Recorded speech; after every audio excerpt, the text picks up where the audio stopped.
Middle ઈસ્ટનું જે તણાવ છે, મિડલ ઈસ્ટનું જે મહાયુદ્ધ છે, એમાં સત્તાવાર રીતે હવે ભારતની એન્ટ્રી થઈ ગઈ છે. અત્યાર સુધી ભારત છે એ પોતાના જહાજો કઢાવવા માટે દ્વિપક્ષીય વાતચીતથી આ મુદ્દામાં સામેલ હતું, પણ હવે સીધી રીતે ડોનાલ્ડ ટ્રમ્પની નજર ભારત પર છે.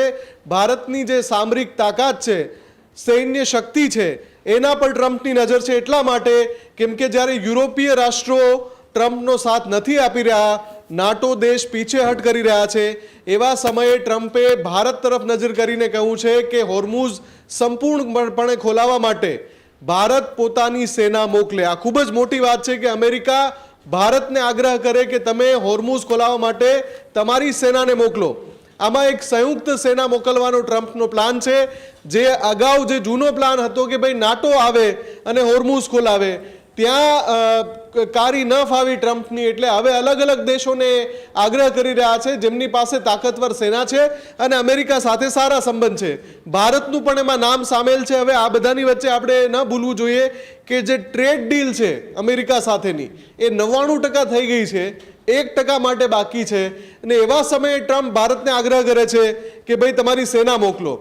ભારતે જોકે છડેચોક જવાબ આપીને એવું કહી દીધું છે કે ભારત સેના નહીં મોકલે અને ક્ષેત્રીય તણાવ ઘટાડવા માટે વાતચીત અને સમાધાનને જ ભારત સાચો ઉકેલ માને છે. આ જવાબ પણ ભારતના વિદેશ મંત્રાલય તરફથી મોકલી દેવાયો છે. પણ આખો મુદ્દો 16મી જૂને ચર્ચાવાનો છે, જ્યારે ફ્રાન્સમાં G7ની શિખર સમિટ મળવાની છે. એ શિખર બેઠકની અંદર ફ્રાન્સ, અમેરિકા, સાઉદી અરેબિયા સહિતના ઘણા બધા દેશો એકઠા થવાના છે ને ઈરાન મુદ્દે અને ખાસ કરીને હોર્મુઝ મુદ્દે ઘણી બધી બેઠકો થવાની છે. એમાંની એક બેઠક છે સંયુક્ત સૈન્ય અભિયાન માટે સેના મોકલવાને લઈને. ત્યાં વડાપ્રધાન મોદી સ્પષ્ટતાથી ભારતનો પક્ષ રાખશે અને ભારત કેમ સેના મોકલવા નથી માંગતું, ભારત કેમ સેના નહીં મોકલે અને આખા વિવાદનો ઉકેલ વાતચીતથી લાવવા માટે પણ ભારતથી આગ્રહ કરશે. વડાપ્રધાન મોદી ત્યાં સંબોધન કરીને ભારતનો પક્ષ રાખશે.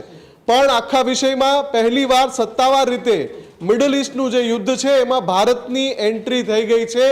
ભારતની પાસેથી સેના મોકલવાનો આગ્રહ કરાયો છે.